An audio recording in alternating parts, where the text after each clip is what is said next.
Some stories begin with a whisper. Mine started with a storm behind my ribs.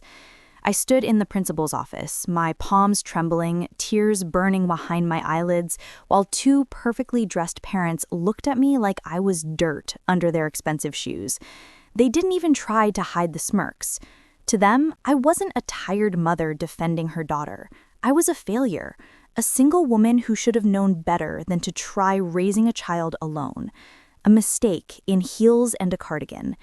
They had no idea, absolutely no clue, that with one phone call, I could summon someone who would shatter their smug certainty and make them regret every drop of venom they just poured into the air. If you've ever been told you're not enough, that your solitude is a scar, your motherhood a flaw, this story is your armor. Because what's coming next isn't just about pain, it's about power. Smash that like button of your heart because this story proves what real family looks like when the world turns against you. And trust me, when true love and real protection walk side by side, no bully alive can stand in their way. My name is Hazel. I'm 38 years old. I've spent most of my life building walls so tall that love couldn't climb over them and pain couldn't break through. I used to think that was strength. Now I see it was fear dressed up in armor. My first teacher was my own father, Christopher, the man who showed me how easily love could vanish. I was 13 when I found my mother, Clara, collapsed at the kitchen table, shaking as she held open proof of his affair.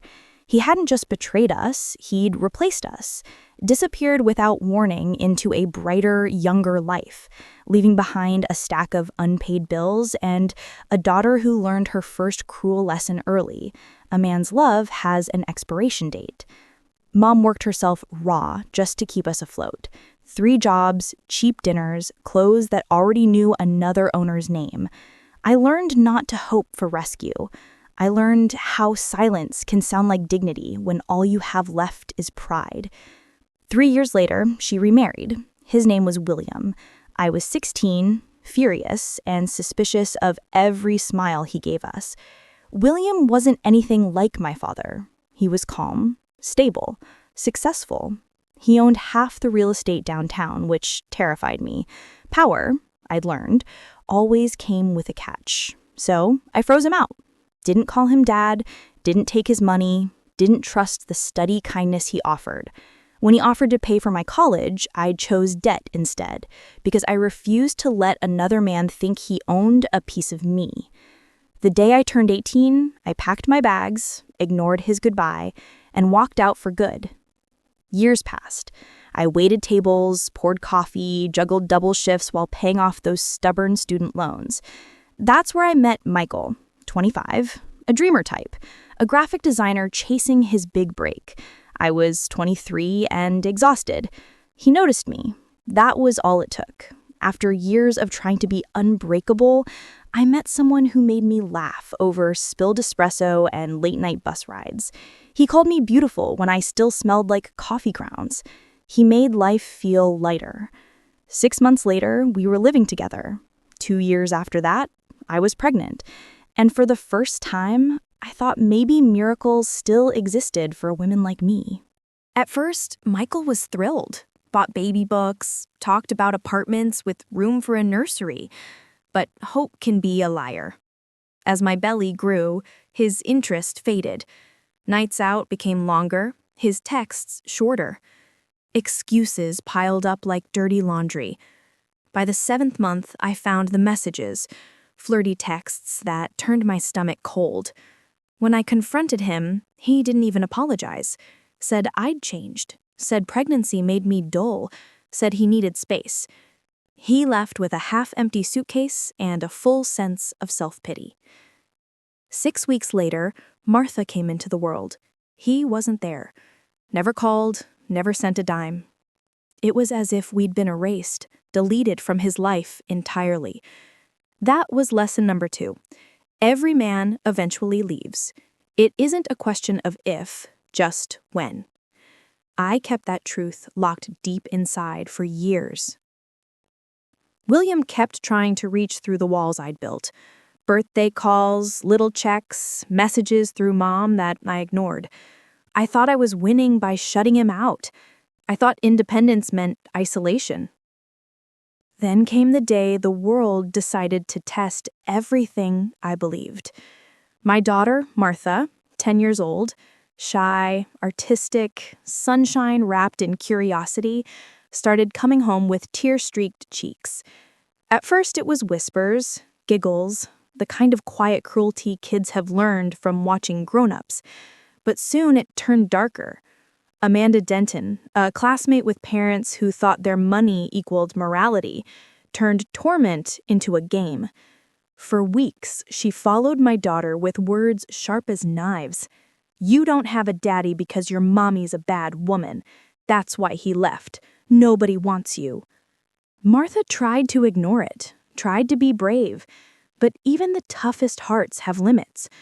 When Amanda destroyed my daughter's art project, a butterfly sculpture Martha had spent weeks perfecting, and sneered, "Fatherless girls don't deserve to win anything," something inside my daughter broke.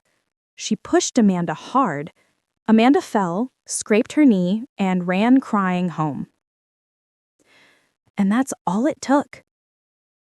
The very next morning, my phone rang. "Miss Hazel." Principal Harrison's voice was clipped. "We need to speak immediately about an incident involving your daughter." When I arrived, the air in his office was thick enough to choke on. There was Principal Harrison, looking deeply uncomfortable behind his desk, and beside him sat Andrew and Amber Denton, dressed like they were court-bound, not discussing grade school drama. Andrew crossed one leg over the other, the sort of man who'd introduced himself as a lawyer before saying hello. Amber's perfume was so strong it made the room sting. She smiled, sharp and cold. "Miss Hazel, thanks for coming," Harrison began. "We, have a serious matter to discuss." I started calmly. I explained everything. The weeks of taunts, the emotional bruises, the texts Martha had sent me begging not to return to school. I held up my phone to show them proof.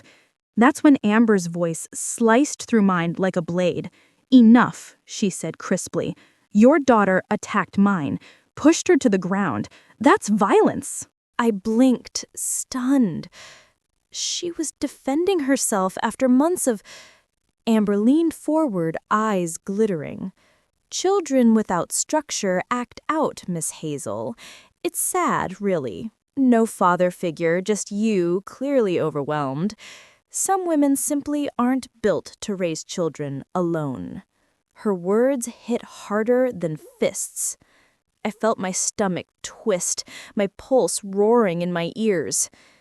Andrew slid a neatly typed paper across the desk. "We're prepared to keep this out of the police system if you sign this," he said smoothly. I looked down. It wasn't just an apology. It was a confession, a statement admitting that I had failed as a mother, that my unstable home caused Martha's aggression, that I accepted full responsibility for poor parenting. "You want me to say I'm a bad mother?" I whispered, hardly hearing my own voice. Amber tilted her head with mock sympathy. "We'd like you to take accountability," she said. "Maybe consider a parenting class or a father figure program. Every child needs a man around. That's just biology." Even Principal Harrison looked uneasy, but he cleared his throat and said, "Miss Hazel, until you sign and demonstrate remorse, Martha will remain suspended. We cannot allow violent students back without consequences." I sat there frozen, humiliated, gutted. They weren't just punishing Martha, they were punishing me for every choice I'd ever made, for getting pregnant, for being abandoned, for surviving alone. They were saying the cruelty I endured was my fault, and now my daughter was paying the price. I left that office in a daze. I didn't sign anything. I just walked out, got in my car, and sat in the parking lot, shaking. When I got home, Martha was waiting. Her face was swollen from crying. She looked up at me with those big, wounded eyes and asked the question that destroyed me. "Mommy, why doesn't my daddy protect me?" I had no answer. Am I suspended? Because Amanda's right? Because you're a bad woman? That was the moment. The moment every wall I'd built crumbled. I realized I was failing my daughter, not because I was single, not because I was inadequate, but because I was too proud, too scared, too damaged to ask for help from the one man who'd been offering it for 20 years. Martha needed a protector. She needed proof that Amanda's words were lies. She needed a man to stand up and show her that loyalty, protection, and love still existed. I walked into the kitchen, hands trembling, and pulled out my phone. I scrolled to a contact I hadn't called in 2 decades. William, my stepfather. I pressed call before I could talk myself out of it. He answered on the second ring. Hazel. His voice was older, but still steady, calm, like he'd been waiting for this call my entire life. I couldn't speak at first. My throat closed up. But then it all came pouring out. The bullying, the suspension, the letter, the way they'd publicly humiliated me, called me inadequate, a bad woman who deserved to be abandoned. There was a long silence. Then William's voice came back, but it wasn't warm anymore. It was ice, pure, controlled fury. "Hazel, listen to me carefully," he said. "You are my daughter. Martha is my granddaughter. Those people have made a profound miscalculation. You have not failed her. They have failed both of you. William, do not sign anything. Do not speak to anyone. I will handle this." "I don't want your money." "This isn't about money," he interrupted, his voice softening slightly. "This is about family, and you've been my family since the day I married your mother. I'm sorry I let you push me away for so long, but I'm not letting you face this alone. Not anymore." He told me to meet him at the school the next morning, 9 a.m. sharp. He'd be there. I hung up, staring at the phone, terrified and hopeful in equal measure. What had I just done? Would he actually show up? Or was this going to be one more disappointment? One more man who promised and failed? That night, I couldn't sleep. I lay awake replaying every moment, every cruel word, every look of smug superiority on the Dentons' faces. But at 8:55 a.m., standing outside Principal Harrison's office, I saw a sleek black car pull up. The door opened, and William stepped out. He looked exactly like what he was, a man with power, money, and zero tolerance for injustice. He walked over to me, placed a firm, reassuring hand on my shoulder, and gave me a single nod. For the first time in 20 years, I didn't feel alone. We walked into that office together. The Dentons were already there, looking smug. Principal Harrison sat behind his desk, clearly ready to wrap this up quickly and force me to sign. But then William spoke. "Good morning, Mr. Harrison." The principal looked up and his face went white. He recognized him instantly. Everyone in the city knew who William was. He funded half the district programs. He sat on the school board's advisory committee. He was untouchable. Mr. William?" Harrison stammered, standing up. "I didn't realize you were—" "I'm Hazel's stepfather and Martha's granddaughter. I understand there's been some confusion about accountability here." Amber Denton, still arrogant, smiled tightly.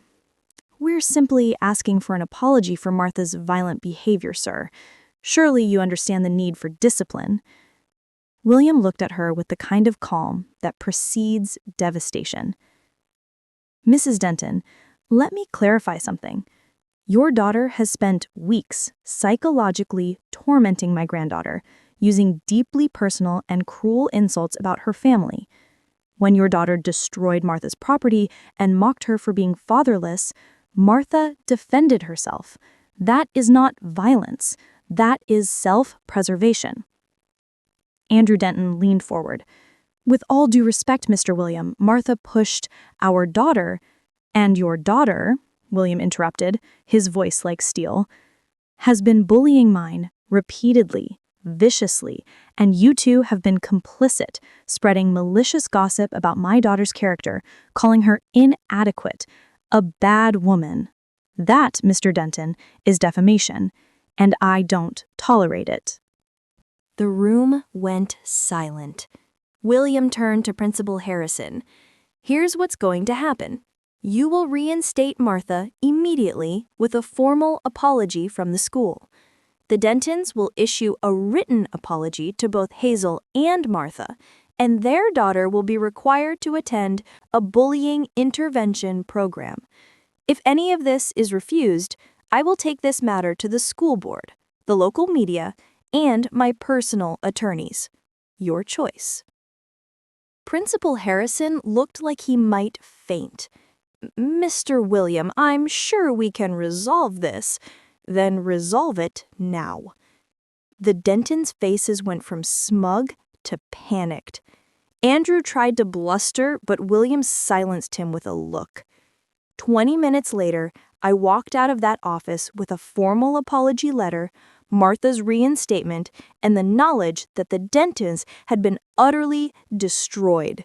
William didn't gloat. He just squeezed my shoulder and said, "You're a great mother, Hazel. Don't let anyone tell you otherwise." Walking out into the sunlight that day, I felt something I hadn't felt in decades. Protected, valued, loved.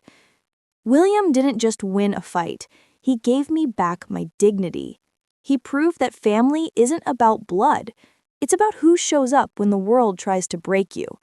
Martha got her life back, and I got my father.